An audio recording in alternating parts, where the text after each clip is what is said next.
నెహెమ్యా గ్రంథము 4వ అధ్యాయము 13, 14 వచనాలు నేనే చదువుతున్నాను. మీరు అందరూ చూడండి. అయ్యా లోపలికి రండి, అందరూ లోపలికి రమ్మని. నేనే చదువుతున్నాను, మీరు ఒకసారి చూడండి. పాత నిబంధనలో 403వ పేజీ నంబరు. మా పిల్లలు అటు ఇటు తిరగొద్దు, పిల్లల్ని కూర్చోబెట్టండి. మీరు కూడా క్రమంగా కూర్చోండి. చక్కగా దేవుని వాక్యాన్ని నిశ్శబ్దంగా వినాలి. చాలా విలువైన సందేశం, ఖరీదైన సందేశం ఇవాళ ప్రభు మనకు అందిస్తున్నారు. ఇది ప్రతి కుటుంబానికి అవసరమైన సందేశం. మనందరం నిశ్శబ్దంగా చక్కగా కూర్చుని ఈ మాటలు విందాం.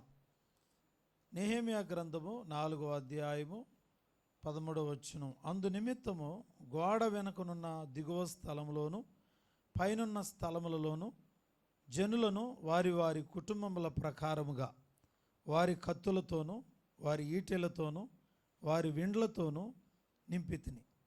అంతటా నేను లేచి చూచి ప్రధానులతోనూ అధికారులతోనూ జనులతోనూ వారికి, మీరు భయపడకుడి, మహాగణుడును భయంకరుడునగు యెహోవాను జ్ఞాపకము చేసుకుని మీ సహోదరుల పక్షముగాను మీ కుమారుల పక్షముగాను మీ కుమార్తెల పక్షముగాను మీ భార్యల పక్షముగాను మీ నివాసము మీకుండునట్లు యుద్ధము చేయుడి అని అంటిని. దేవునికి స్తోత్రం. ప్రార్థన చేసుకుందాం. ప్రభువా, వాక్యంలోనికి వెళుతున్నాం. అందరికీ అర్థమయ్యే రీతిలో మాట్లాడడానికి నాకు చక్కని భాషనివ్వండి, పరమజ్ఞానాన్నివ్వండి. నా నోరుని మీరు వాడుకోండి, నా కంఠాన్ని వాడుకోండి, నా తలను వాడుకోండి. అయ్యా, ఏ విధము చేతనైనను ఈ మాటలు మా గుండెల్లోనికి చొచ్చుకుని పోవాలి, మా హృదయాలలో మంటగలగాలి, మా బ్రతుకులు మార్చాలి. సహాయం చేయండి నాయన. యేసుక్రీస్తు నామమున అడుగుచున్నాను తండ్రి. ఆమేన్, ఆమేన్. మనం చదువుకున్న లేఖన భాగము నెహెమ్యా గ్రంథంలో 4వ అధ్యాయంలో నుండి చదువుకున్నాం. నెహెమ్యా యెరూషలేం ప్రాంతానికి వచ్చాడు.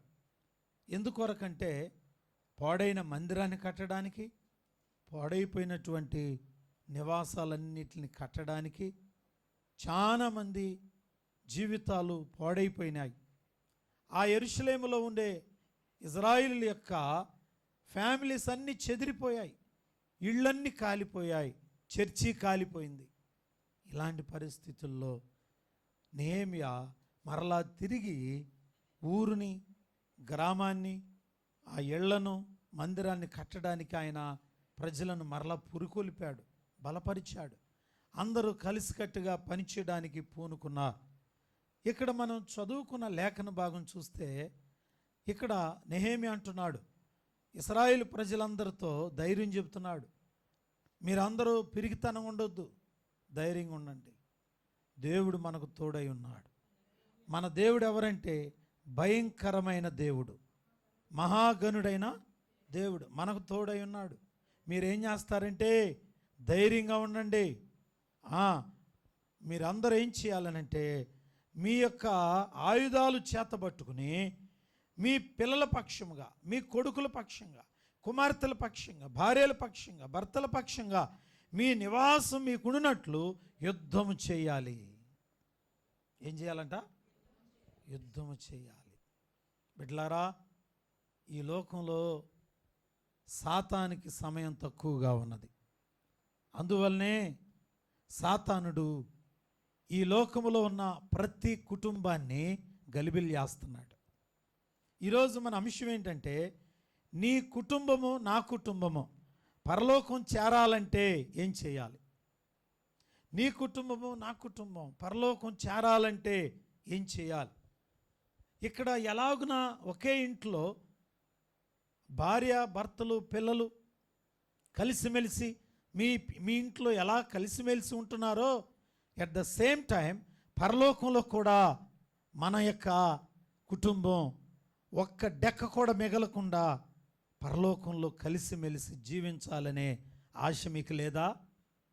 అడుగుతున్నాను. ఆశ లేదా అమ్మా?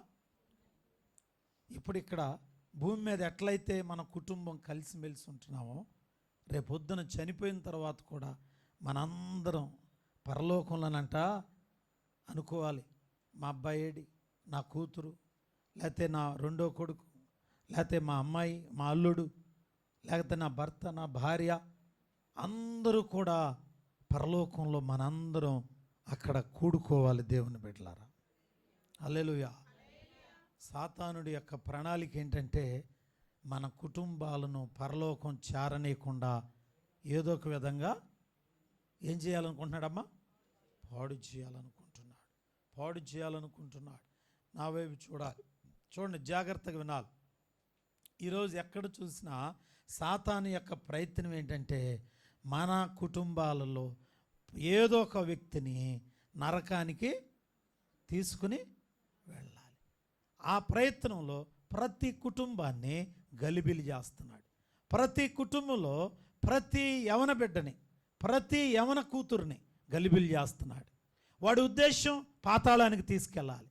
ఏదో ఒక విధంగా ఈ కుటుంబంలో ఒక్క ఇద్దరినైనా పాతాళానికి తీసుకెళ్ళాలి. సాతాను ప్రయత్నం ఇది. ఈ ప్రయత్నం ఆది కాండం నుంచి ప్రారంభించాడు.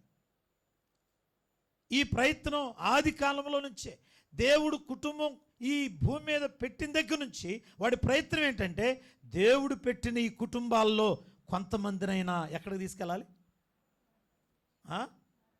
చెప్పాలి, మీరు కూడా గట్టిగా చెప్పాలమ్మా. నరకానికి. సాతానికి ఎంత కుట్ర ఉందో చూడండి. మన ఇంటి మీద ఎంత కుట్ర, మన కుటుంబం మీద వాడి కన్నుంది. దేవుని ప్రణాళిక ఏంటంటే భూమి మీద ప్రతి కుటుంబం ఎక్కడుండాలంటే ఎక్కడుండాలి? ఉండాలి. ఇప్పటికే కొన్ని కుటుంబాల్లో కొంతమందిని సాతానుడు వరవేసేసాడు, బిగించాడు. ఆ బిగింపులో కొంతమంది మందిరానికి రానియకుండా ఉచ్చులు వేశాడు. ఎంత దుఃఖకరమో తెలుసమ్మా. పరలోకానికి వెళ్ళిన తర్వాత నరకం నీకు కూడా కనపడతా ఉంటుంది.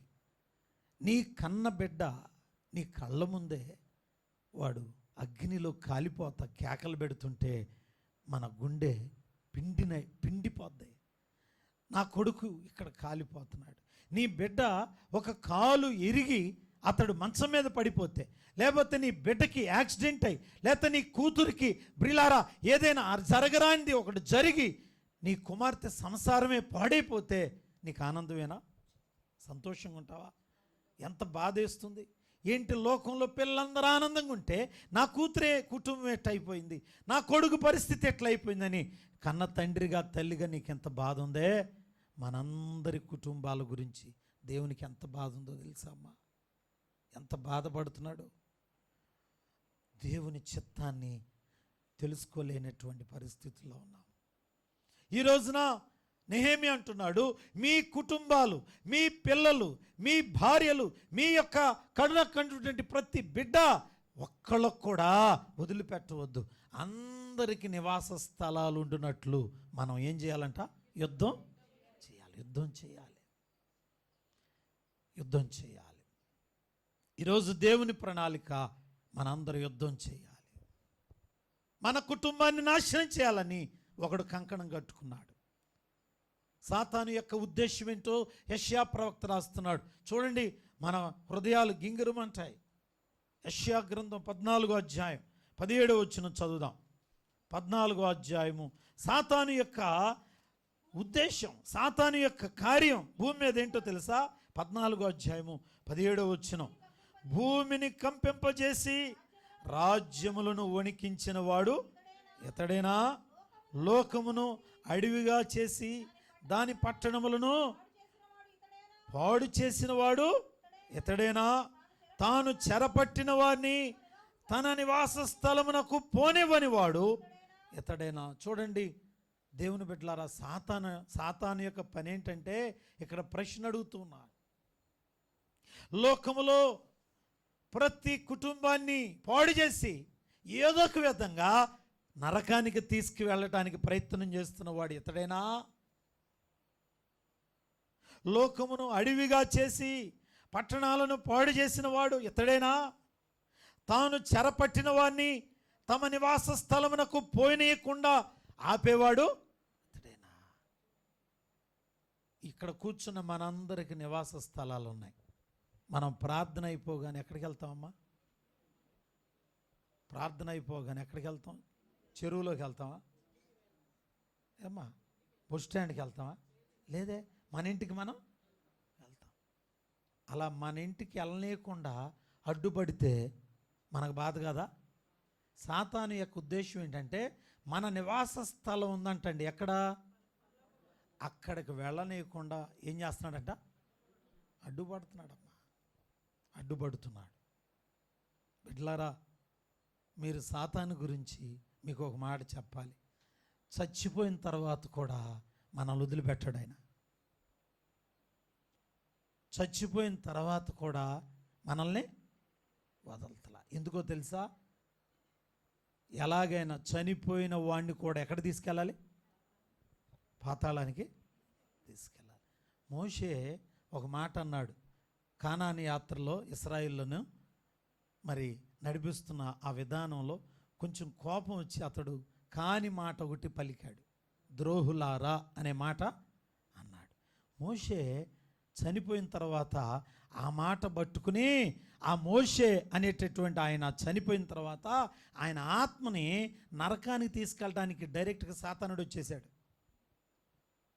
అంటే చనిపోయిన తర్వాత కూడా సాతానుడు వదట్లా. అంటే ఎక్కడ తీసుకెళ్ళాలి? అక్కడంట సాతానుడు వాదం ఆడాడంటాడు. దేవుని దూత మిఖాయేలు వచ్చింది. మిఖాయేలు వస్తే సాతాను అంటుందంట, ఈ మోషేని మీరు ఎట్లా తీసుకెళ్తారు పరలోకం? ఇతడు కానాను దేశానికే వెళ్ళలేదు కదా మీ దేవుడు. ఇతడు ఒక మాట తూలాడు కదా, ఒక మాట తూలనాడాడు కదా, ఆ మాటను బట్టి ఇతడు పరలోకంలో ఉండటానికి వీల్లేదు. ఎక్కడికి వెళ్ళాలంటే పాతాళానికి వెళ్ళాలి. కనుక అతని ఆత్మ నా చేతులకి అప్పగించమని. ఎవరు వాడుతున్నారు ఈ వాగ్వాదం? ఎవరండి యుద్ధం చేసేది? సాతానుడు. కానీ మిఖాయేలు సాతానుతో యుద్ధం చేసి ఆ మోషే ఆత్మను పరలోకానికి తీసుకెళ్ళింది. దేవునికి స్తోత్రం. అంటే మనం చనిపోయిన తర్వాత కూడా సాతాను మన కోసం ఏం చేస్తున్నాడంటే వేటాడుతున్నాడు. బిడ్డలారా, మీరు ఒకటి గుర్తుపెట్టుకోవాలి. మనం ఉండేది 4 నాళ్ళు. ఈ 3 నాళ్ళ ముంచట ఈ లోకంలో ఉన్నవన్నీ కూడా ఇవన్నీ మనకు అక్కడికి రావు. సాతాను ప్రణాళిక ఏంటో మీకు చెప్తా ఉన్నాను కదా. సాతాను ఉద్దేశం ఏంటంటే కుటుంబాలలో ఏ కుటుంబంలో నుంచి అయినా సరే 2-3 పాతాళానికి తీసుకువెళ్ళాలి. ఇది సాతాను ఉద్దేశం. కానీ దేవుని ఉద్దేశం ఏంటంటే ప్రతి కుటుంబంలో ఒక్క డెక్క కూడా పాతాళానికి వెళ్ళడం ఇష్టం లేదు. ప్రతి పిల్లోడు ఎక్కడ ఉండాలంట? ఉండాలి. అలా పరలోకం వెళ్ళాలంటే యుద్ధం చేయాలంటండి. ఏం చేయాలమ్మా? ఇప్పుడు నెహెమ్యా అంటున్నాడు, మీ నివాస స్థలాలన్నీ పాడైపోయినాయి, మీరు కట్టుకున్న ఇళ్ళన్నీ పాడైపోయినాయి, మీరు ఏదైతే కట్టుకున్నారో మందిరం పాడైపోయింది, మీ నివాస స్థలాలను కట్టాలి. ఇప్పుడు మీ యొక్క నివాస స్థలాలు నిర్మించబడాలి. అలా నిర్మించబడాలంటే మనం ఖచ్చితంగా యుద్ధం చేయాలి. యుద్ధంలో ఉన్నాం. అందుకని పౌలు అంటున్నాడు, మనం పోరాడునది శరీరులతో కాదు, ఆత్మ సంబంధమైన దురాత్మల సమూహంతో పోరాడుతున్నాం. పౌలు గారు అంటున్నాడు, నేను మంచి పోరాటము పోరాడితిని. కనుక దేవుని బిడ్డలారా, మరి మన యొక్క కుటుంబాన్ని గురించి నీ పోరాటం ఎంత ఉంది? మీ పిల్లల గురించి పోరాటం, నీ భర్త గురించిన పోరాటం, నీ భార్యను గురించిన పోరాటం, కుటుంబంలో నీకు వ్యక్తిగతంగా నీ గురించిన పోరాటం. మనమంట ఈ లోకంలో మనం యుద్ధం చేయాలి. మనం పరలోకానికి అంత ఈజీగా వెళ్ళిపోలేం. పరలోకానికి అంత తేలిక వెళ్ళలేం. ఎందుకంటే సాతానుగాడు ఎలాగైనా సరే మనల్ని పాతాళానికి తీసుకెళ్లాలని మన మీద యుద్ధం చేస్తున్నాడు. బతుకున్నప్పుడు యుద్ధం చేస్తున్నాడు, ఒకవేళ చనిపోయిన తర్వాత కూడా. మనం చనిపోయిన తర్వాత మన ఆత్మ గురించి అంటాడంట, ఈ అబ్బాయిని అటు తీసుకెళ్తారయ్యా రహస్యంగా, ఈ అబ్బాయికి మరొక అమ్మాయితో కనెక్షన్ ఉంది కదా, లేకపోతే ఈ అమ్మాయిని ఎలా తీసుకెళ్తారు, ఈ అమ్మాయి పొద్దుగూకులు సినిమా చూస్తుంది, చర్చిలో మాత్రం బాగానే ఉంది, ఈ అమ్మాయి ఇంటికి వచ్చి చూస్తే ఇదిగో రికార్డు చూడండి, ఎలా తీసుకెళ్తారు? ఈవిడ ఈ విధమైన అబద్ధాలు చెప్తుంది కదా, లేకపోతే ఈ కుటుంబంలో వీళ్ళందరూ మోసగాళ్ళు కదా. రేపొద్దున సాతానుడు యుద్ధం చేయబోతున్నాడు. అప్పుడు దేవుని దూత సిగ్గుపడి, ప్రభు అంట సిగ్గుపడి వదిలేసేసి, నా వెంటనే వదిలేసేస్తే సాతానుడు సంతోషంతో ఎక్కడ తీసుకెళ్తున్నాడంట? పాతాళానికి తీసుకెళ్తున్నాడు. మనం బ్రతికిన బ్రతికేంటి? రేపొద్దున చనిపోయిన తర్వాత మన పరిస్థితి ఏంటి? మనం బ్రతికేది 70 సంవత్సరాలు. ఇక్కడ 70 సంవత్సరాల జీవితంలో ఆల్రెడీ సగం పైన అరిగిపోయింది, అయిపోయింది, కాలిపోయింది. మా బతికితే కొద్ది సంవత్సరాలు.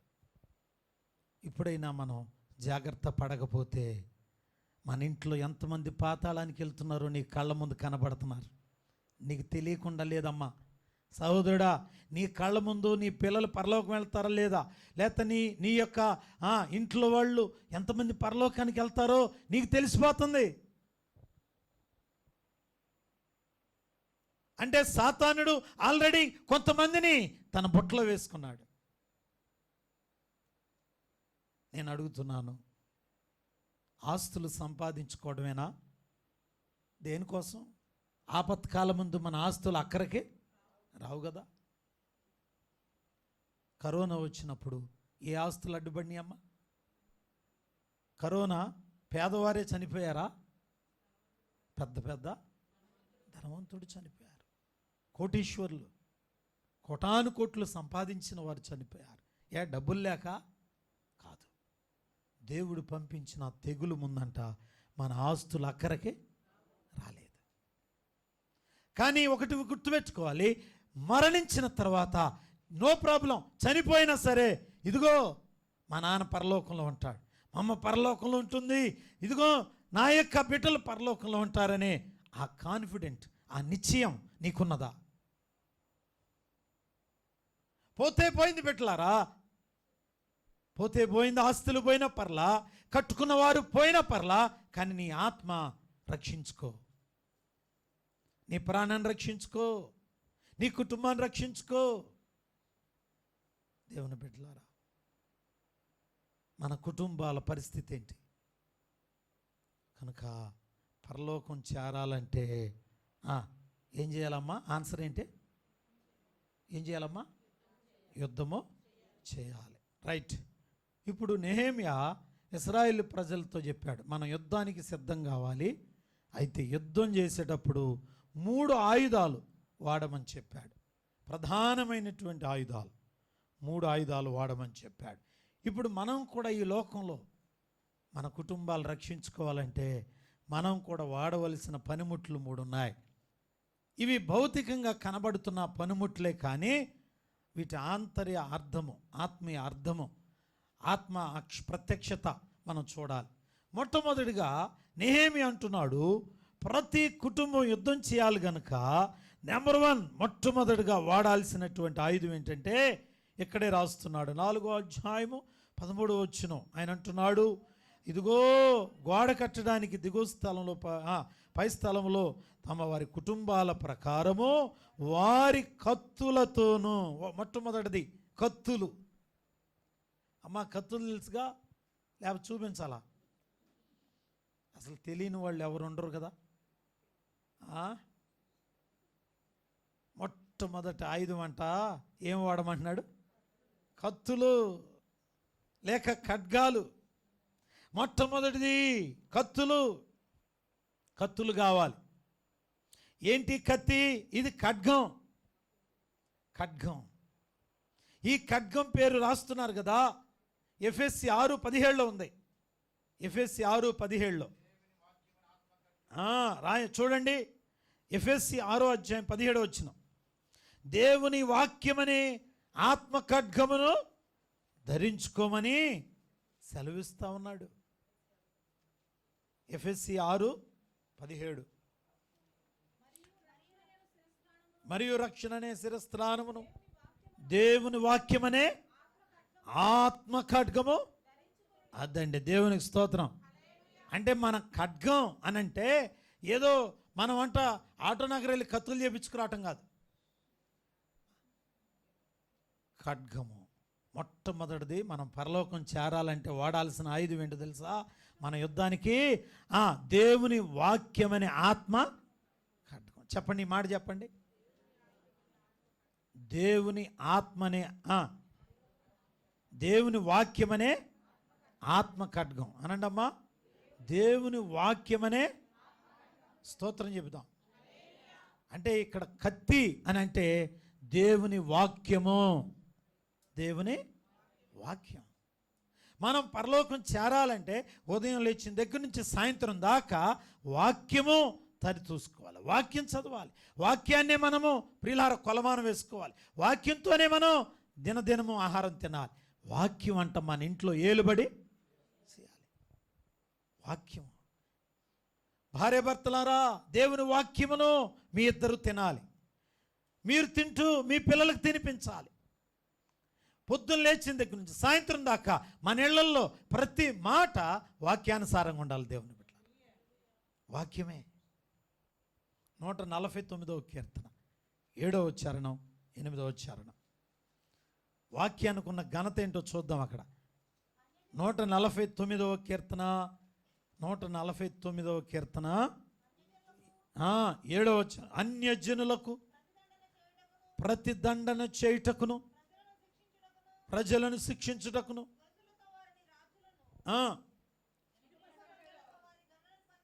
బంధించుటకును నడుపుటకును వారి చేతిలో ఎన్నంచులమ్మా? 2 అంచులు గల ఖడ్గమున్నది. ఆయన భక్తులందరికీ ఘనత ఇదే. దేవునికి స్తోత్రం చెబుదాం. మన దగ్గర కూడా 2 అంచుల ఖడ్గం. ఏంటిది అది? పట్టుకోండి, పైకెత్తండి. బైబిల్ అందరూ కూడా పైకెత్తండి. దేవుడు మనకిచ్చిన ఖడ్గం పేరే 2 అంచుల ఖడ్గం పేరే. చెప్పండి, ఏంటిదమ్మా? దేవుని వాక్యమనే. పైకెత్తండి అమ్మా. ఏమని రాశాడు తెలుసా? తన భక్తులకు ఘనత. చెప్పాలి, మన ఘనత ఏంటి? చెప్పండి, మన ఘనత ఏంటి? ఏది? గొలుసులు, ఉంగరాలా? చెప్పండి, మళ్ళీ పైకెత్తాం ఒకసారి. మన ఘనత ఏంటి చెప్పండి?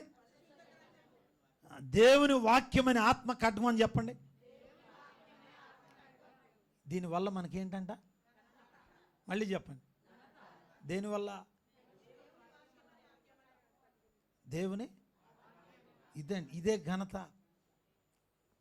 చుట్టాల వల్ల కాదు ఘనత. మనకి దేవుని వాక్యం వల్లనే ఘనత. తన భక్తులకు ఇదే ఘనత. స్తోత్రం. అందుకని దివారాత్రులు మనం దేవుని వాక్యం ధ్యానించాలి. పిల్లలు వాక్యం చదివించండి. పిల్లల్ని వాక్యం అనే దీపం దగ్గర కూర్చోబెట్టండి. పిల్లల్ని వాక్యం చెప్పి బలపరచండి. దేవుని వాక్యంతోనే పాటలు పాడించండి. దేవుని వాక్యంతోనే మనం సరి చేసుకోండి. దేవుని వాక్యంతోనే దివారాత్రులు మన జీవితాలను ధ్యానించుకుందాం కదండి. నీ వాక్యమేనా పరవశము, నీ వాక్యమేనా ఆత్మకు ఆహారము, నీ వాక్యమే, నీ వాక్యమేనా ఆత్మకు ఆహారము, నీ వాక్యమేనా పాదములకు దీపము, నీ వాక్యమే నా పాదములకు దీపము, నీ వాక్యమే నా పాదములకు దీపము, నా స్తుతి పాత్రుడా నా యేసయ్యా, నా ఆరాధనకు నీవే యోగ్యుడా, నా స్తుతి పాత్రుడా నా యేసయ్యా. హల్లెలూయా. ఈ మధ్య నేను ఒక సాక్షి విన్నాను, జాగ్రత్త వినాలి. మన ఆంధ్ర బోర్డర్ చిత్తూరు జిల్లాలో జరిగిన సంఘటన. ఒక తల్లి, వారు కులానికి వైశ్యాస్ అంటే కోమిట్లు, ఆ కోమిట్ల కులానికి చెందిన ఆ తల్లి ప్రభువుని తెలుసుకుంది. ఆవిడ రహస్యంగా ప్రభువుని అంగీకరించి భర్త లేని టైంలో ప్రార్థన చేస్తూ ఆమె కన్నీరు కార్చి తన కుటుంబాన్ని ఎలా రక్షించుకోవాలి, తన బంధువులను ఎలా రక్షించుకోవాలని దేవుని దగ్గర ప్రార్థన చేస్తూ ఉంది. 1-2 సార్లు భర్త కనబడితే భర్త ఆమెను ఒక గొడ్డును బాదినట్టు బాదాడంటండి, పశువును కొట్టినట్టు కొట్టాడు, దేహం నిండా దెబ్బలే. ఆయన వ్యాపారం చేయడానికి బయటికి వెళ్ళిన వెంటనే ఈ తల్లి ముసుగేసుకుని ప్రార్థన చేస్తూ ఉంది. ఈమె బంధువులు దూర ప్రాంతంలో ఉన్నారు. ఈవిడ తన బంధువులను ఎలాగైనా రక్షించుకోవాలని చెప్పి తనకు తెలిసిన వాక్యాన్ని ఆ 4 మాటలు తన కడుపులో నింపుకొని ఆ మాటలను బంధువుల దగ్గరికి తీసుకెళ్ళడానికి ఎలా అని ప్రణాళిక చేసుకోవడానికి ఏ విధంగా వెళ్ళాలని ఆలోచించి ఆవిడే ఒక ఆలోచన చేసుకుంది. తన పంటిలో ఒక పన్నునంట బలవంతంగా లూజ్ చేసుకుని అది ఊడిపోతుందని భర్తకు చెప్తే, భర్త ఆ పన్ను టెస్ట్ చేస్తే నిజంగానే ఆమె ఓడగొట్టుకుంటాను రక్తం వస్తూ ఉంది, ఆమె ఓడగొట్టుకుంది. ఆ వంకతో నన్ను బయటికి పంపిస్తాడు, అలా ఆ విధంగా బయటికి వెళ్ళినట్టుగా వెళ్ళి అటునుంచి అటు బంధువుల దగ్గరికి వెళ్ళి ఆ పన్ను ఓడబెరుక్కుని ఆ బంధువుల దగ్గరికి వెళ్ళి తనకు తెలిసిన ఆ 2 వాక్యాలు ఆమె తెలుసుకున్న ఆ 2 మాటలు దేవుని ప్రేమ గురించి ఆ బంధువులకు చెప్పిందండి. అట్లా తన బంధువుల దగ్గరికి వెళ్ళడానికి తన దగ్గరున్న పొళ్ళన్నిట్లో 20 పొళ్ళు ఓడగొట్టుకుందంట. పొళ్ళన్నీ ఊడిపోయినాయి. కానీ ఆమె తన బంధువులందరినీ దాదాపు 22 కుటుంబాలను మార్చింది బిడ్డలారా. ఎలా మార్చిందంటే తన పొళ్ళు ఓడగొట్టుకుని ఏం చెప్పటాకమ్మా, నోరు నిండా రక్తం. కానీ ఆవిడ ఉద్దేశం ఏంటంటే నా కుటుంబాలన్నిటినీ నేను దేవుని దగ్గరికి రక్షించు. ఆ తరువాత అనూహ్యంగా తన భర్తను కూడా మార్చుకుంది. ఒక రోజున మీటింగ్ ఏర్పాటు చేసి సాక్ష్యం చెబుతా ఉంటే ఆ సాక్ష్యం నేను కూడా విన్నాను. ఆమె తన కుటుంబాలను రక్షించుకోవడానికి, తన బిడ్డలను రక్షించుకోవడానికి, తన యొక్క రక్త సంబంధికులు రక్షించుకోవడానికి ఆ వాక్యం అనే ఆ కత్తి ఎలా వాడిందంటే తన పొళ్ళు తానే ఓడబెరుక్కుని ఆ వంకతో దేవుని వాక్యం తన ప్రజలందరికీ, తన యొక్క బంధువులందరికీ చెప్పి ఇవాళ వాళ్ళందరినీ క్రైస్తవులుగా మార్చేసింది బిడ్డలారా. 300 మందిని మార్చిందండి అట్లా బిడ్డలారా. దేవుని స్తోత్రం. చూడండి, ఆ సాక్ష్యం ఉన్నప్పుడు నాకు కూడా చాలా సిగ్గేసింది, ఒకంత గుండె మంట కలిగింది. ఒక ఆడకూతురే దేవుని వాక్యం చెప్పడానికి తనకు తాను హాని చేసుకుని తన బంధువుల దగ్గరికి వెళ్ళడానికి వీలు కలగజేసుకుని, తన భర్త వెళ్ళనివ్వడని అలా వీలు కలగజేసుకుని ఆ ప్రజల దగ్గరికి వెళ్ళి ఆ ప్రజల్ని మార్చింది. ఎందుకు మార్చిందంటే ఆ కుటుంబాలన్నీ ఎక్కడుండాలని, ప్రియులారా, పరలోకంలో ఉండాలి. ఆ తల్లి సాక్ష్యం ఎంత గొప్పది అంటే ఆమె అంటుంది, నా పొళ్ళన్నీ పోయినా పర్లేదు, కానీ నా కుటుంబాలు మాత్రం ఎక్కడ ఉండాలి, పరలోకంలో ఉండాలి. ఇలాంటి విశ్వాసం కలిగిన తల్లి బిడ్డలారా ఎక్కడుంటారండి? ఇదే ఆత్మఖడ్గం అంటే ఇదేనండి. పోరాటం. తన భర్త ఎన్నో రకాలుగా హింసించాడు. వైశ్యాస్ కులంలో వాళ్ళకు ఉన్నటువంటిదంటే వెండి బంగారాలతో విగ్రహాలు చేసుకుని ఆ విగ్రహాలు గుండెల్లో గుడి కట్టుకుని చాలా కఠినంగా ఉంటారు. వాళ్ళు ఏ పని చేసిన ముందు విగ్రహారాధనకు భోజనం పెడతారు. వాళ్ళు చేసే విగ్రహారాధన ప్రపంచంలో ఎవరు చేయలేరు. కఠినమైన విగ్రహారాధన. ప్రియులారా, ఒక్కోసారి ఆమెను బలవంతంగా గుండు చేపించి ఆమెను బలవంతంగా రకరకాల పూజలు చేపించాడంటండి, కొట్టి మరి.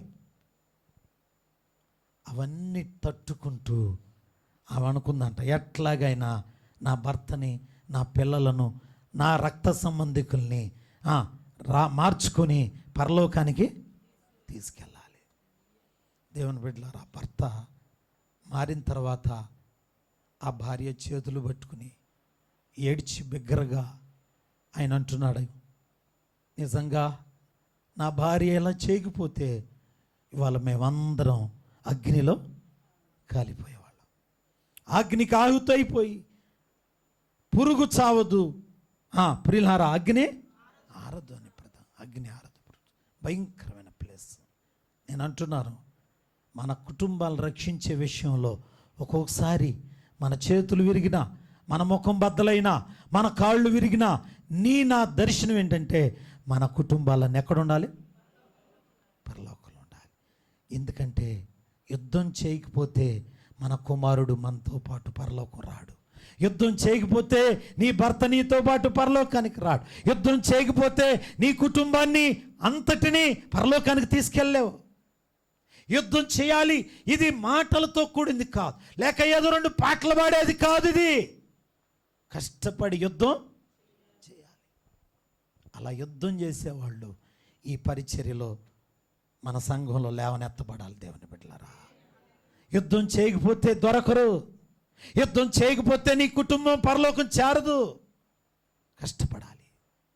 అలా కష్టపడే విధానంలో ఒక్కోసారి నీ కడుపు కట్టుకుని పశ్చాత్తాపంతో, ఒక్కోసారి కొన్ని దినాలు అన్నం మానేసి పశ్చాత్తాపంతో ప్రార్థన చేయాలి. నీ కడుపులో జబ్బులు వచ్చినా సరే కుటుంబాన్ని రక్షించుకోవడానికి యుద్ధం చేయాలి.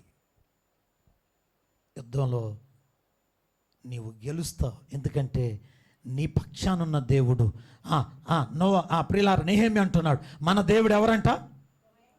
భయంకరుడును మహాగణుడైన దేవుడు. మహాగణుడైన దేవుడు. బిడ్డలారా, యుద్ధం చేయడానికి మొట్టమొదట వాడాల్సిన పనిముట్టు ఏంటంటే కత్తులు, ఖడ్గాలు. ఖడ్గం అనగా ఏమిటంట? దేవుని ఆత్మవాక్యము, ఆత్మ ఖడ్గం. బిడ్డలారా, వాక్యం ఎంతవరకు నేర్చుకుంటున్నారు? ఎంతవరకు నేర్చుకుని వెళ్ళగలుగుతున్నారు? ఎంతవరకు నేర్చుకుని వెళ్ళగలుగుతున్నాం? దేవుని బిడ్డలారా, కనుక వాక్యానికి మనం సాక్షులుగా ఉండాలి. వాక్యమునకు సాక్షులుగా ఉండాలి. ఒక్కోసారి మనం ప్రభువుని అంగీకరించినప్పుడు మనవారే మనకు శత్రువులు అవుతా ఉన్నారు. ఎందుకంటే ప్రభు ఆల్రెడీ చెప్పారు, నేను భూమి మీదకి వచ్చింది అగ్ని వేయటానికి వచ్చాను. ఏమేయటానికి? అగ్ని. నేను భూమి మీదకి ఎందుకు వచ్చానంటే, చదవండి, ఈ మాట చదవండి. ప్రభు ఆయన భూమి మీదకి వచ్చింది ఏంటో చెప్తున్నాడు ఆయన. మత్తయి సువార్త 10వ అధ్యాయం 34-35 వచనాలు. మత్తయి సువార్త చాలా విచిత్రమైన మాటే. 10వ అధ్యాయము 34. అవును, నేను భూమి మీద సమాధానమును పంపవచ్చితనని తలంచుమాకండి. ఖడ్గమునే కానీ రాలేదు. ఖడ్గమునే పంపటానికి వచ్చా. ఒక మనిషినికి, వాని తండ్రికిని, కుమార్తెకును, తల్లికిని, కోడలికిని, అత్తకును ఏం పెట్టవచ్చాడంట? ఏదైనా మాటలు చదివితే తిట్టుకుంటారు ప్రభుని. యేసు ప్రభు వచ్చిందంట అత్తాకోళ్ళకి తగాద పెడతాకు వచ్చాడంటండి. తండ్రికి అంటే దీని అర్థం ఏంటంటే, ఇది మనం తల్లిదండ్రులకి అక్క చెల్లెలకి అత్తాకోళ్ళకి తగాదాలు పెడతామంటే ఇదేదో ప్రియులారా జీవిత ఆ గమనంలో మన కుటుంబాలు తగాదాల కోసం కాదు వచ్చింది, అది కాదు ఇది కాన్సెప్ట్. ఏదైనా ఒక అత్తగారు లేక కోడలు ప్రభు నమ్ముకుందా, అత్త ప్రభు నమ్ముకోలా, ఇప్పుడు వాళ్ళిద్దరికి ఏం జరిగిద్దిగా వైరం. దేని నిమిత్తం? సామాన్ల గురించి కాదే, టీ గురించి కాదు, తనలాటది. పొరపాటు పడొద్దు. మా కోళ్ళయ్యా టీ కూడా ఇవ్వదయ్యా, ఈ కంప్లైంట్లు కాదు, అది తప్పేనమ్మా. టీ ఇవ్వపోతాం తప్పే. అన్నదమ్ముల మధ్య తగాద ఉందనుకో, తమ్ముడు ప్రభుని నమ్మాడు, అన్నయ్య ప్రభుని నమ్మలా, వాళ్ళిద్దరి మధ్య ఏంటంట చూసారా? ఒక మనిషిని ఇంటి వారి అతనికి ఎందుకు అవుతారనంటే వేరే విధంగా కాదు, ఎవరు నమ్మను బట్టి, ఎవరు నమ్ముట వలన, ఏమవుట వలన, క్రైస్తవులు అవుట వలన. తండ్రినైనను అది తండ్రినైనను తల్లినైనను నాకంటే ఎక్కువగా ప్రేమించేవాడు నాకు పాత్రుడు. దేవునికి స్తోత్రం చెబుదాం కదా. తండ్రినైనను తల్లి అంటే ఇప్పుడు మీరు మీ అమ్మ మీ నాన్న వదిలేమని చెప్పట్లేదమ్మా, చాలా డేంజర్ ఇది, చాలా డేంజర్ మాట. అంటే ప్రభు విషయంలో నువ్వు ప్రభువుని నమ్ముకున్నావు, మీ నాన్న మన కులం వేరురా, మన మతమే వేరు, అసలు మన జాతే వేరు, మన బ్లడ్ వేరు. చాలామంది బ్లడ్ వేరు అంటారు. బ్లడ్ వేరా? నాన్నగారికి గుండె ఆపరేషన్ చేయాల్సి వచ్చి మా నలుగురు అన్నదమ్ములు టెస్ట్ చేశారు. ఫస్ట్ బ్లడ్ ఇవ్వాలి, 4 బ్యాగులు కావాలి. టెస్ట్ చేస్తే మా తమ్ముడు వస్తా 2 బ్రాహ్మిన్స్ని 2 చౌదరీస్ని ఇంకొక ముస్లిం మతం తీసుకొచ్చాడు. అంటే మా నలుగురు కాకుండా ఆ నలుగురు కూడా మేము కూడా ఇస్తాం, మీ నాన్న మంచోడే అని వచ్చారు. మా నలుగురిని టెస్ట్ చేస్తే మా దేవుడిది సిట్ అవట్లా, బ్రాహ్మణుల కుర్రోడిది సిట్ అయింది. ఫస్ట్ బ్లడ్ ఒక బ్రాహ్మణు కుర్రోడు యవనస్తుడు మీ నాన్నకు నేను ఇస్తానని చెప్పి వచ్చాడు. ఆయన బ్రాహ్మణుడు, ఆయన రక్తంలో కణాలు, ఆయనలో ఉన్న ఎంజైమ్స్, ఆయనలో ఉన్నటువంటి ఆ యొక్క ప్రియులార బ్లడ్ సెల్స్ మా నాన్నకి 2 సెట్ అయినాయి.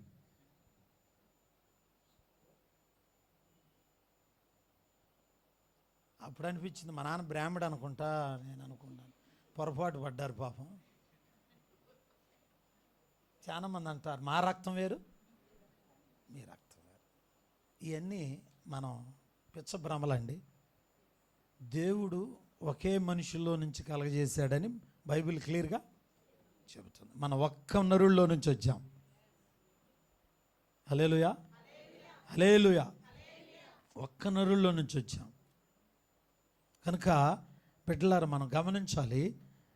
మనం ఇలాంటి పరిస్థితులు వస్తాయి, వచ్చినప్పుడంట ప్రభు అంటున్నాడు ఇది దైవభక్తి విషయంలో, దేవుని భక్తి విషయంలో ఈ వైరం, అంతేగాని మిగతా విషయాలు కాదు. తల్లిని గౌరవించాలి, తండ్రిని ప్రేమించాలి, హల్లెలూయా, ప్రేమించాలి.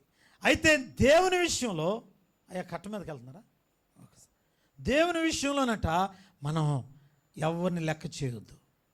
దేవుని విషయంలో, దేవుని స్తుతించే విషయంలో, దేవుని కలిగిన విషయంలో, దేవుని దగ్గరికి వచ్చే విషయంలో నువ్వెవరిని లెక్క చేయొద్దు. నువ్వు చెప్పు నేను దేవుని బిడ్డనే, నాకు దేవుడు కావాలి. రేపు పరలోకం ఇచ్చేది నువ్వు కాదు, ఎవరు? దేవుడే. ఆ విషయంలో వ్యతిరేకత నిలబడండి. ఎందుకంటే బైబిల్ అంటుంది ఇది వ్యతిరేకత వస్తుంది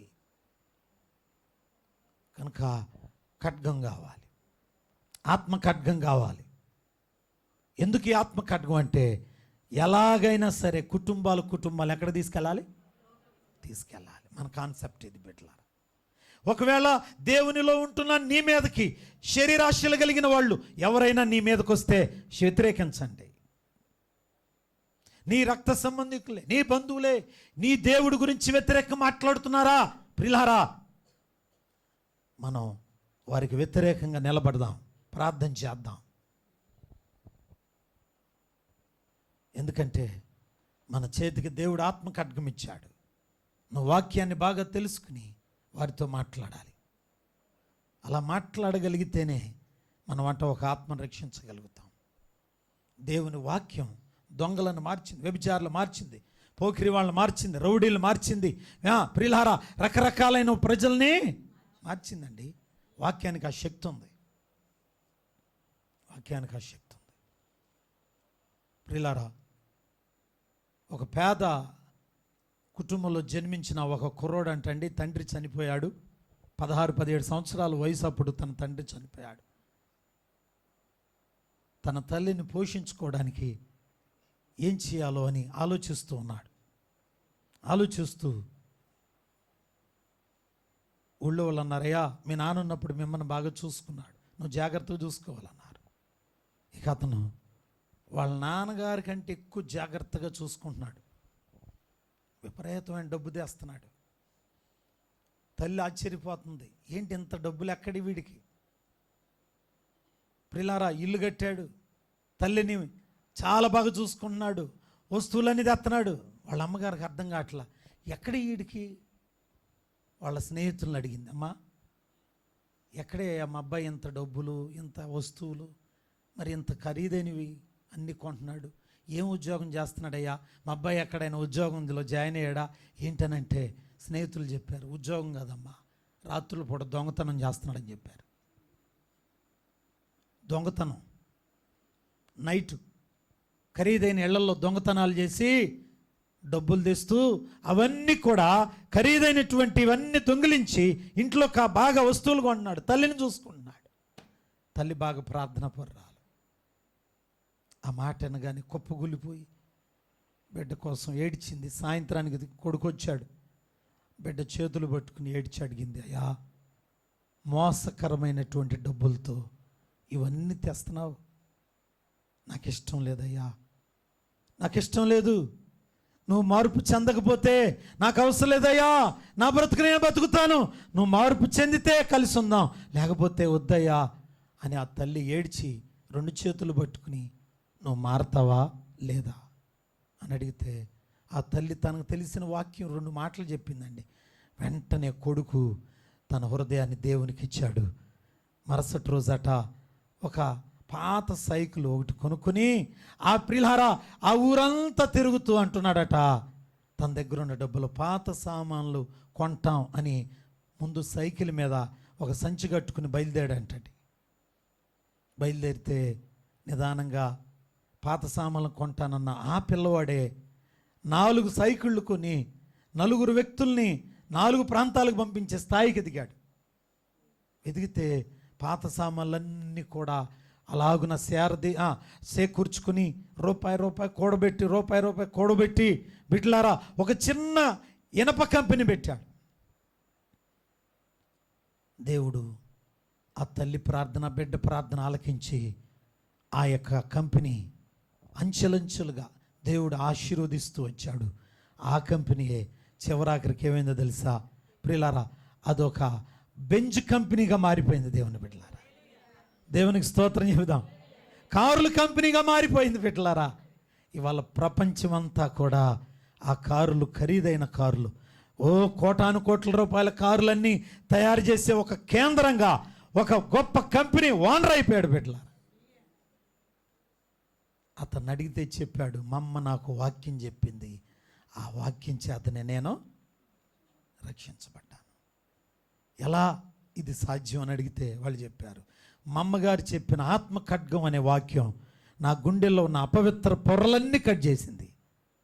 ఆ రోజు నుంచి దేవుడు నన్ను దీవించాడు. దేవునికి స్తోత్రం. బిడ్డలారా, సమయం అయిపోతూ ఉంది. ఇది మొట్టమొదటిది. మనం పరలోకం చేరాలంటే మనం వాడాల్సిన యుద్ధాయుధం ఏంటో తెలుసా?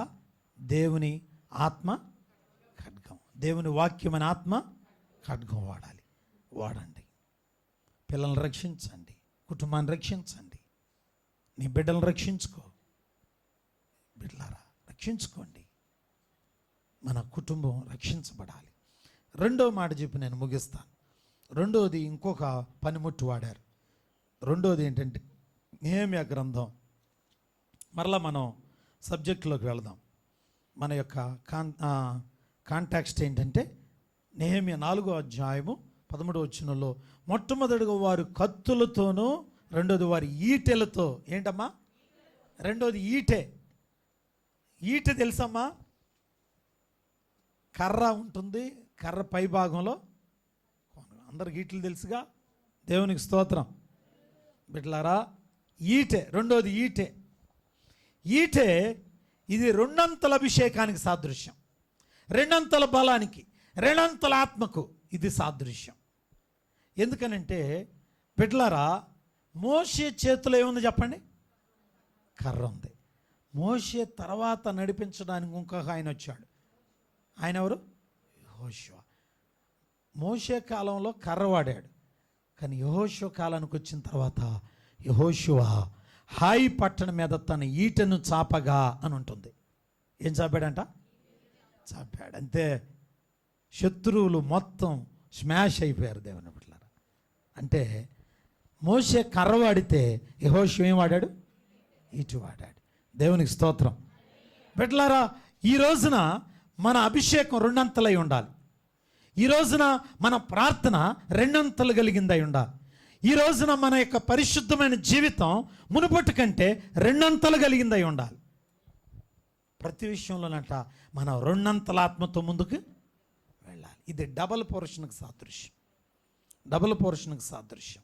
అనగా మనం అంతా ఎప్పుడూ కూడా నేను బలహీనుడిని, నేను బలహీనరాలని అని అనుకోకూడదంటండి. అనుకోకూడదు. మీరు ఎప్పుడు గుర్తుపెట్టుకోవాలి, మనమంట దేవునిలో రెండంతల బలాభిషేకం ఉందని గుర్తుపెట్టుకోవాలి. దేవుని చిన్న చిన్న వాటికే కునిగిపోతూ ఉంటాం. చిన్న చిన్న విషయాలకే నాకు ఇంతే, నా జీవితం ఇంతే అని అనుకోకూడదంటండి. ఏమనుకోవాలో యోవేలు రాస్తున్నాడు. యోవేలు గ్రంథం చూడండి, 3వ అధ్యాయం 10వ వచనం చదువుదాం.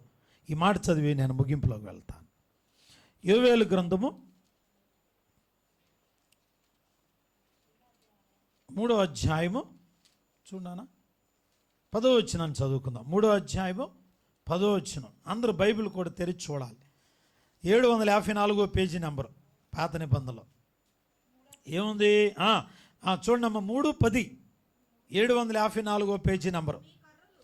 అది మీ కర్రలు చెడగొట్టి, చూసారండి, మీ కర్రలను చెడగొట్టి ఖడ్గములు చేయుడి, మీ పోట కత్తులు చెడగొట్టి అది ఈటెలు చేయండి.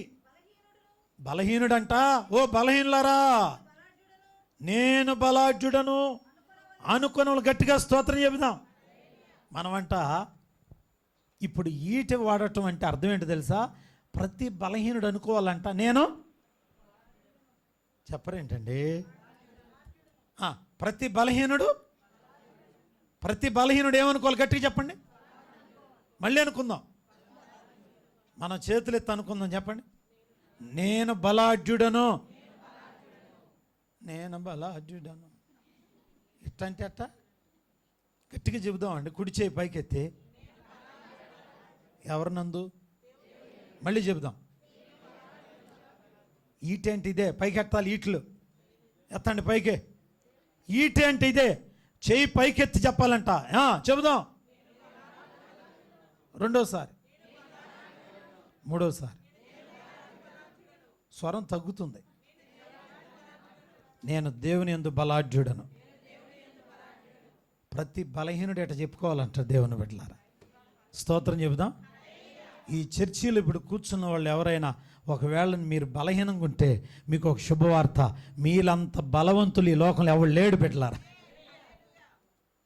ఇదే ఈటే అంటే ఇదే. అంటే మనలను మనం ప్రోత్సాహం చేసుకోవాలి.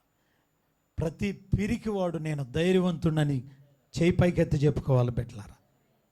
ప్రతి అస్వస్థత ఉన్న వ్యక్తిని అనుకోవాలంట నేను ప్రపంచంలో అందరికంటే ఆరోగ్యవంతుడు. నేను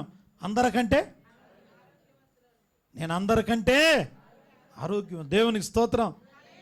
దేవుని బిడ్డలారా, ఇదే ఈటెంట్. ఇదే కర్రలు జడగొట్టి కత్తులు చేయాలి. మనం రెండంతల అభిషేకం, రెండంతల ప్రార్థన, రెండంతల పవర్ దేవుడు నీకు ఇచ్చును గాక. ఆమేన్. ఏ విషయంలోనూ మనం చింతించవద్దు. ఏదైనా సరే నష్టం కలిగిందా మనం అనుకోవాలంట, ఈ నష్టంలో నుంచి గొప్ప లాభం రాబోతుంది నాకు అనుకోవాలి బిడ్డలారా. దేవుడు గొప్ప కార్యం చేయబోతున్నాడు. అలా చేయగలిగితే మన కుటుంబాలన్నీ పరలోకంలో ఉండబోతున్నాయి బిడ్డలారా. నిరుత్సాహపడవద్దు, బలహీనపడవద్దు. ఏంటి నా కుటుంబం అని అనుకోవద్దు. ఎందుకంటే నీ పిల్లల్లో బలాఢ్యుడు ఉన్నాడు, నీ కొడుకులో బలాఢ్యుడు ఉన్నాడు, నీ కూతుర్లో బలాఢ్యుడు ఉన్నాడు. నువ్వు సరిగ్గా చోట్ల నువ్వు మా అబ్బాయి అండి ఆడు ఉట్టి ఎదవండి అని అన్నమాకండి. మీరు ఇంటికి వెళ్ళిన తర్వాత మీ పిల్లల్ని పిలిచి నెత్తిమే చేసి, అరే నీ అంత బలాఢ్యుడు ఈ లోకంలో లేడు రా అని దీవించండి దేవుని బిడ్డలారా. ఆమేన్, హల్లెలూయా. ఏదైనా ఒక సబ్జెక్ట్ తప్పితే చాలు, నాకు తెలుసురా నీకు అసలు రావని తెలుసు, అలా అనొద్దండి. మన పిల్లల దగ్గర పిలిచి ముద్దు పెట్టుకుని మనం చెబుదాం, అరే చిన్న అమ్మా నువ్వు లోకంలో బలాఢ్యుడివి, అందరికంటే బలాఢ్యుడి. ఆమేన్, హల్లెలూయా. మనం ఒకవేళ ఎవరైనా నిరుత్సాహంలో మంచంలో పడుకుంటే వారి తలను ఒళ్ళో పెట్టుకుని చెబుదాం, నీ అంత ఆరోగ్యవంతుడి లోకంలో లేడు, లే. ప్రతి ఒక్కరూ చెప్పుకుందాం. అలా చెప్పుకుంటే మనలో బలం వస్తుంది, రెండంతల అభిషేకం మనకుంటుంది. బిడ్డలారా, మన ప్రార్థన ఇప్పుడు పావు గంటేనా, ఇక నుంచి మన ప్రార్థన ఎంత అవ్వాలి తెలుసా అమ్మా? 2 గంటల. ఎవరదే? అర్ధగంటకే దిక్కు దేవాణి లేక బాధపడుతుంటే మన ప్రార్థన అవ్వాలి. ఏమవ్వాలి? బంగాళాఖాతంలో చేరాలా? ఏమవ్వాలమ్మా? రెట్టింపు అవ్వాలండి ప్రార్థన. ఈటే అంటే అర్థం ఏంటంటే దేవుని విషయంలో 2 అంతల అభిషేకం కలిగి ఉండటం బిడ్డ. ఆమేన్. కనుక ఈ విధమైన శక్తి మనందరి మీదకి వచ్చును గాక. ప్రార్థన చేసుకుందాం బిడ్డలారా. పరిశుద్ధుడా, ప్రేమ కలిగిన యేసయ్య, మీరు మాతో మాట్లాడిన ప్రతి మాట కొరకే వందనాలు. చాలా చక్కని విషయాలు మాకు తెలియజేశారు. మా కుటుంబాల మీద దుష్టుడు కన్నువేశాడు. మమ్మల్ని ఎలాగైనా పాతాళానికి తీసుకువెళ్ళాలని వాడు ఎన్నో ఉచ్చులు బ్రిగిస్తున్నాడయ్యా. అలా బుగించి చాలామందిని ప్రార్థనకు రానియకుండా కట్టేశాడు. ఆ కట్టులు యేసు నామములో తెంచబడునుగాక. ప్రభా, మా కుటుంబాలు కట్టులు తెంచబడునుగాక. తండ్రి సహాయం చేయనైనా. మా కుటుంబాలు ఎక్కడ పోడవని వద్దయ్యా. మా పిల్లలు పోడవని వద్దు, మా కుమార్తెలు పోడవని వద్దు అయ్యా. ఇంట్లో పురుషులు స్త్రీలు పోడవని వద్దు. సహాయం చేయనైనా. మేమందరూ పరలోకానికి చేరాలయ్యా. ఎవ్వరు ఒక్క డెక్క కూడా మిగిలిన వద్దు నాయన. మేమందరము నిత్య రాజ్యములోనికి చేరుదుముగాక. ప్రభా, మేము యుద్ధము చేయుచున్నాము. భూమి మీద మాది యుద్ధ కాలమే. మా యుద్ధాయుధములు మొట్టమొదటిగా కత్తి, ఖడ్గము, రెండోది ఈటె, మూడోది విల్లు. మాకు దయచేయనాయన, సిద్ధపరచండి. తద్వారా మా నివాసములను మేము ప్రభా స్వాధీనపరుచుకున్నట్టుకు మాకు శక్తిని దయచేయనాయన. సహాయం చేయమని మాకు అందించిన ఈ వర్తమానం మా గుండెల్లో మంట కలిగించు నాయన. కృప చూపించండి, సహాయం చేయండి. 2 అంతల అభిషేకము, 2 అంతల ప్రార్థనాత్మ, 2 అంతల ప్రభువా పరిశుద్ధమైన జీవితం, 2 అంతల ఆత్మతో నింపు నాయన. 2 అంతల బలంతో నింపయ్యా. కృపతో నింపమని మీ చేతులుగా అప్పగిస్తున్న ఈ దాసుని నన్ను మీరు 2 అంతలుగా అభిషేకించారని నమ్మి స్తుతిస్తున్నాను ప్రభా. మీరు వాడుకున్న విధానమును బట్టి వందనాలు. సంఘముని ఇంకా బలపరచమని మీ చేతులుగా అప్పగిస్తూ యేసుక్రీస్తు నామమున స్తుతించి ప్రార్థిస్తున్నాము తండ్రి. ఆమేన్, ఆమేన్. మనందరూ లేచి నిలబడదాం. మీటింగ్ పేపర్లో రేపు ఆదివారం నుంచి తిప్పనగుంటలో మీటింగ్స్ అమ్మ. 16, 17, 18 మనం ఖచ్చితంగా ఒకరోజు మనం అక్కడికి వెళ్ళాలి. మరి అందరం కలిసి ఒక